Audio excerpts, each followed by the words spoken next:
이종섭 국방부 장관이 사의를 표명한 것으로 알려졌습니다. 정부 고위 관계자는 오늘 이 장관이 사의를 표명한 것으로 들었다면서 최근 정치권의 탄핵 얘기가 거론되는 상황에서 장관으로서 안보 공백 사태를 우려해 결심한 것으로 안다고 전했습니다. 이 장관은 사의 표명 관련 소문이 돈다는 질문에 순리 아닌가 그동안 수고했다고 답했습니다. 기관이 사실을 알면 바로 딱 신속하기입니다. 장관이 알면입니까? 아닙니다. 부대장이 알면입니까? 그렇지 않습니다. 자, 수사기관이 주체라 그랬죠? 여기 어디 장관이 들어가 있습니까? 여기 장관이 어디 있어요? 여기 사령관이 어디 있고? 그렇지만은 장관은 자, 지휘 감독할 권한이 있지 않습니까? 그렇지 않습니다. 이번에 아니고. 분명히 재검토 지시하셨죠? 그렇습니다. 예. 왜 재검토 지시하셨어요? 그러니까 지휘 관계에 있는 8명 그러니까요. 전부를 업무상 과실치사 혐의로 했기 때문에 자, 지금 말씀하신 법리 게 판단이 지금 말씀하신 게 내용에 관여한 게 아니에요? 아니 제가 그 내용을 하나하나 보고 누구 넣어라 빼라 이렇게 지침 준 건 전혀 없습니다. 장관님, 예, 일병 말씀하세요. 사망 사건 아시죠? 예, 처음에 만두 먹다 질식했다고 발표가 됐어요. 예, 그렇습니다. 근데 진짜 그랬나요? 그렇지 않았습니다. 그렇죠. 지속적인 괴롭힘과 집단 폭행으로 사망을 한 사건이죠. 네, 그렇습니다. 자, 이해람 중사 사건 아시죠? 예, 이해람 중사는요, 본인의 억울함을 풀어줄 수 있는 수사가 시작된 후 이틀 만에 수사가 시작됐는데 스스로 목숨을 끊습니다. 그리고 자신이 자살하는 그 상황을 직접 핸드폰으로 촬영해서 가족들에게 남깁니다. 왜 그랬을까요? 수사가 시작됐는데, 정작 수사가 시작됐는데 왜 그랬을까요? 그 이유를 제가 뭐 단정적으로 말씀드리기는 제한됩니다. 성추행을 당했을 때 이해람 중사의 상급자 이렇게 얘기했다고 합니다. 신고할 테면 신고해봐. 왜 이런 말이 가능했을까요? 그 배경은 제가 정확하게 판단하기 어렵습니다. 군내에서의 사망 사건에 대한 수사 제대로 이루어지지 않았죠. 오히려 군에서의 치부를 가린다 라는 등의 이유로 계속해서 왜곡돼 왔고, 가해자 역시도 그걸 믿었기 때문에 이해람 중사에게 이런 말을 자신 있게 할 수 있었고, 이해람 중사는 아까 말씀드린 대로 수사가 시작됐지만 절망 속에 목숨을 끊을 수밖에 없었습니다. 문제가 되자 군에서는 사상 최초로 특임검사까지 임명해서 수사합니다. 그러나 나중에 특검이 관여해서 낸 결론과 매우 달랐습니다. 이해람 중사 사망 후에 제가 이해람 중사가 안치돼 있었던 수도 병원에 갔었어요. 저 굉장히 큰 충격을 받았습니다. 왠지 아십니까? 수도병원에 안치되어 있는 시신이 아주 오랫동안 가족들이 찾아가지 않고 안치되어 있는 시신들이 너무나 많았습니다. 왜 가족들이 시신을 안 찾아갔을까요? 사망 원인에 대해서 군 수사기관이 밝힌 것을 믿지 못하겠다. 진상을 밝혀달라 그러면서 길게는 3, 4년 동안 자기 자식의 시신을 찾아가지 않았었습니다. 자, 그래서 여야가 힘을 합쳐서 군사법원법을 개정하게 됩니다. 어떤 방향으로 개정을 했을까요? 3대 범죄에 대해서는 민간 경찰과 검찰로 이관하는 것이었습니다. 왜 이관하죠? 중대한 범죄라고 보고 거기에 대한 수사의 공정성, 재판의 공정성이나 투명성을 높이기 위해서 그렇다고 저는 이해를 하고 있습니다. 네, 어렵게 말씀하셨지만 쉽게 얘기하면 군에서의 개입을 배제하겠다. 특히 지휘부의 간섭을 배제하겠다라는 취지였습니다. 알고 계시죠? 네, 그렇습니다. 네. 근데 법을 개정할 때 법문에 그런 걸 최대한 담으려고 노력했지만 법문헌에는 담을 수 있는 한계가 있습니다. 그걸 보통 법 기술의 한계다라고 부릅니다. 보통 그래서 부족한 부분은 해석을 통해서 메우게 됩니다. 이 정도는 알고 계시죠? 네, 그렇습니다. 네. 자, 법 해석의 첫 번째 기준으로 들고 있는 것은 보통 입법자의 의도입니다. 그걸 알고 계시죠?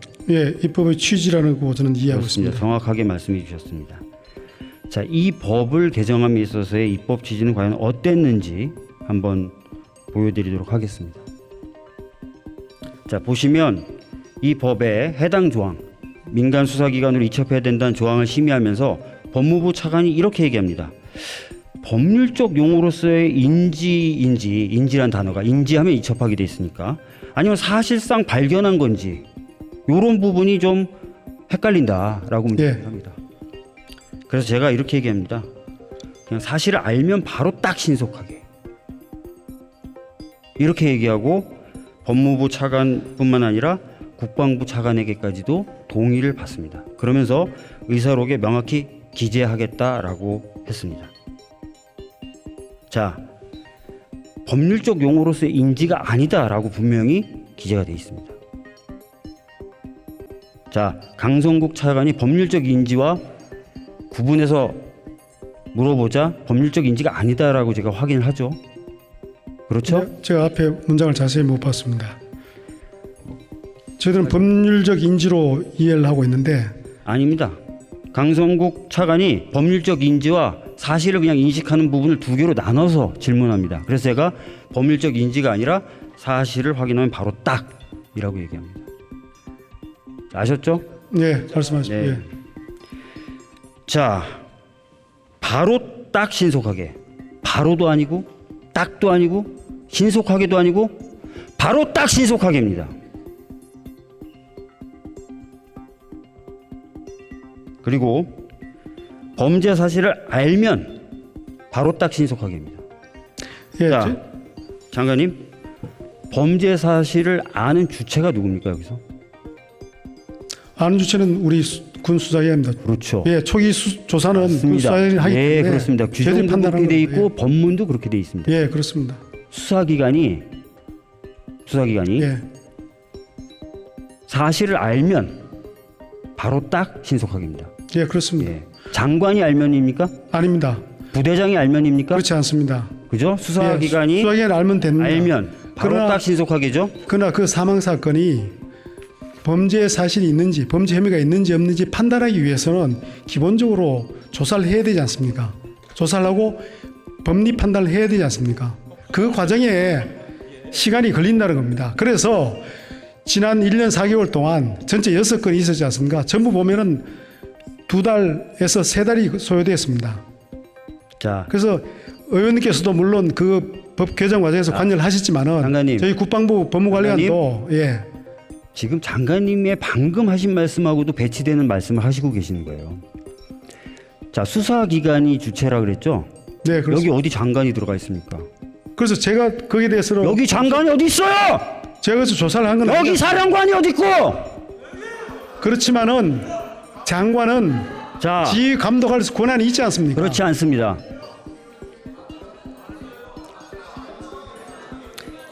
많은 분들이 장관에게 또는 사령관에게 그런 명령 권한이 있다는 말씀을 반복적으로 하세요. 장관님, 법률이 우위입니까? 장관의 명령이 우위입니까? 법률이 위입니다. 예, 당연하죠. 예, 그렇습니다. 법률이 뭐라고 돼 예, 있어요? 법에 근거해서 명령을 하는 거. 예, 법률이 여기 뭐라고 돼 있어요? 아까 제가 규정도 보여드리고 했잖아요. 거기 장관이 판단할 수 있다고 돼 있어요. 아니, 그런 내용은 없지만은 수사기관이 예. 사실을 알면 바로 딱 신속하게 하게 돼 있죠. 근데 개정된 군사법원법에 따르면은 장관도 지휘 감독할 권한이 있습니다. 아닙니다. 예. 아니라니까요. 제가 명시적으로 그 법의 각군 참모총장과 개정 취지에 대해서 해병대 말씀을 사령관을 드렸습니다. 통해서 지휘 감독한다고 자, 되어 있습니다. 그거는 수사 권한이 군사 경찰이나 군 검찰에게 있을 때의 경우를 얘기하는 겁니다. 지휘가 가능하다는 것. 이것은 관할의 문제예요. 관할로 이미 사망 사건의 경우에는 군의 관여권이 없어요. 그래서 거기에 대해서 어떠한 지시나 아닙니다. 판단도 하실 수가 없어요. 의원님, 모든 사망 사건에 대해서 군에 관할 건 없는 건 아니지 않습니까? 3대 범죄에 대해서만 없는 것이고 나머지 군이 하는 군이 겁니다. 사망한 사건의 경우에 예. 그 경우에 관할 건이 없어요. 그러니까 그 원인 제공을 한 그 행위가 있는지 없는지를 판단하기 위해서 그 판단의 주체를 제가 아까 흥분해서 말씀드렸지만 장관이라고 법에 돼 있지 않다니까요. 그렇습니다. 장관이 하는 게 아니라 경찰이 하도록 돼 있고 그렇습니다. 검찰이 하게 돼 있어요. 그리고 그렇죠. 예. 판단이 서는 순간 바로 딱 지적시 신속하게 위반하는 겁니다. 예. 넘기게 돼 있습니다. 그렇습니다. 여기 장관이 뭘 어떻게 할 수 있고 차관이 뭘 어떻게 할 수 있고 사령관이 뭘 어떻게 할 수 있어요. 근데 오해하시는 부분은 저겁니다. 오해요? 예, 제가 저 말씀드린 법을 제가 대표 발의했고요. 예. 제가 법을 심사한 게 저고요. 저 법 심사할 당시에 저한테 수많은 장성들이 전화했어요. 수많은 장성들이 전화하면서 뭐라 그러냐면 아유 의원님 사건을 그렇게 바로 딱 넘기게 되면 군대 내에서 판단할 수가 없게 되지 않습니까? 그러면 군대의 특수성이 전혀 고려가 안 됩니다. 또는 바로 그렇게 넘기게 되면 군의 지휘관으로서의 지휘권이 약화됩니다. 그런 얘기 다 하셨어요. 저희 법사위원들 모여서 회의하면서 다 그런 상황 공유했고요. 결과적으로 그런 주장 안 받아들이기로 한 겁니다. 다시 정리해서 말씀드릴게요. 장관이든 부대장이든 관여하지 마라 라고 판단하고 정리하고 만든 조문입니다. 의원님, 그 수사에 대해서 장관이 구체적으로 관여는 하지 않지 않습니까? 아니요? 이번 경우는 아니요? 이번에 다른 분명히 문제입니다. 그렇게 얘기하셨죠. 수사에 관여하는 건 아니고 이번에 분명히 재검토 지시하셨죠. 그렇습니다. 예. 왜 재검토 지시하셨어요? 그러니까 지휘 관계에 있는 8명 그러니까요. 전부를 업무상 과실치사 혐의로 했기 때문에 지금 말씀하신 법리 게 판단이 지금 말씀하신 게 내용에 관여한 게 아니에요? 바로 그거예요. 아니 하지 말라는 거예요. 법리 내용에 자, 8명이 문제 있다고 수사관이 바로 딱 알아서 하려고 했더니 멈춰. 8명 다 하는 건 문제 있어. 그게 아니고요. 이게 내용에 관여한 게 아니에요? 문제가 있다고 한 것이 아니라 자, 이게 정확한 내용에 법리 관여한 게 판단이 아니에요? 되었는지를 다시 판단해 자, 보라는 얘기입니다. 제가 딸기 주스하고 수박 주스 먹을게요. 아, 죄송합니다. 수박이라는 용어 써서. 딸기 주스하고 뭐 다른 주스 먹겠습니다. 이렇게 했어요. 근데 갑자기 재검토하래요. 주문하지 말래요. 주문 넣지 말래요. 이 얘기는 뭐예요? 간섭이고 주문 바꾸라는 거잖아요. 자, 그래서 지금 장관님이나 많은 사람들이 하는 얘기가 죄송한 말씀이지만 저한테는 말장난으로 느껴져요. 분명히 내용에 관여했고 내용을 바꾸라는 취지의 재검토 지시인데 내용에 무슨 저희가 관여했습니까? 내용을 바꾸라는 취지는 아닙니다. 결과적으로도 내용도 바뀌었는데 그리고 입법 취지는 아까 말씀드린 대로 특히 장관님 같은 분, 지휘관 같은 분들은 절대 들여다보지도 말라고 한 게 개정 취지인데 제가 그 내용을 하나하나 보고 누구 넣어라 빼라 이렇게 지침 준 건 전혀 없습니다. 없고요. 방금 얘기하셨잖아요. 8명 다 하는 건 문제가 있을 것 같아서 재검토 지시했다고. 위법 사실이에요. 안 되는 걸 하신 겁니다. 안 되는 제가 것을. 법리 판단이 정확한 것인지 자, 다시 한번 검토할 필요가 있다고 판단합니다. 장관님 스스로도 앞뒤가 안 맞는 말씀을 하고 계시다는 걸 다시 한번 확인할 수 있었습니다. 장관님 들어가 주시고요.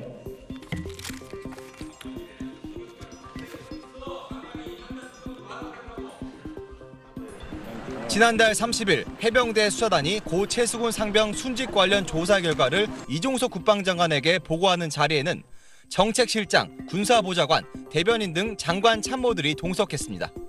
관련 내용에 정통한 군 소식통이 이 자리에서 오간 대화 내용을 SBS에 자세히 전했습니다. 우선 수사단의 보고를 받은 이종섭 장관은 임성근 해병 1사단장이 형사처벌 대상이 돼야 하느냐고 물었고 해병대 사령관은 임 사단장의 업무상 과실치사 관련 구체적 물증과 정황이 있어 향후 경찰에 이첩해 수사해야 한다고 답했습니다.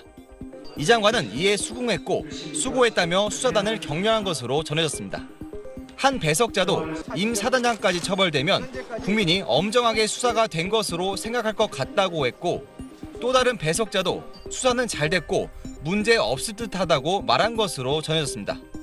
이 장관은 이어 해병대 조사보고서에 최종 확인 사명을 했습니다.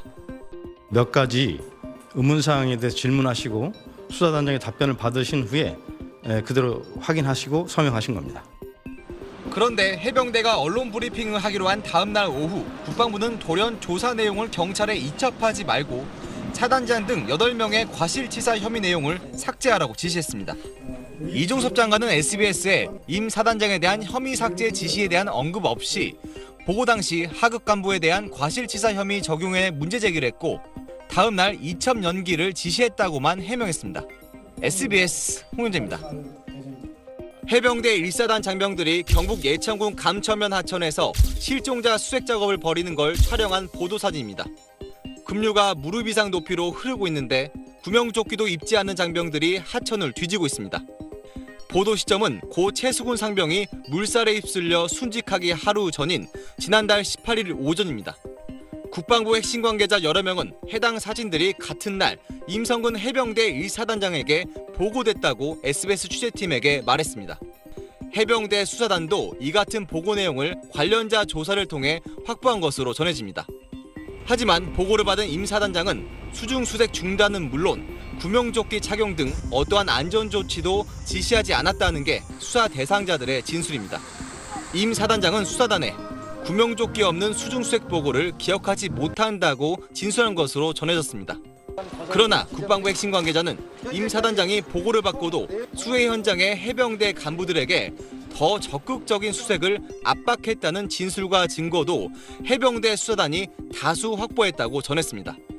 해병대 수사단은 당시 임 사단장이 현장의 위험성을 잘 알면서도 수색 강화를 지시했기 때문에 경찰 이첩 수사 기록에 과실치사 혐의를 적용한 것으로 알려졌습니다.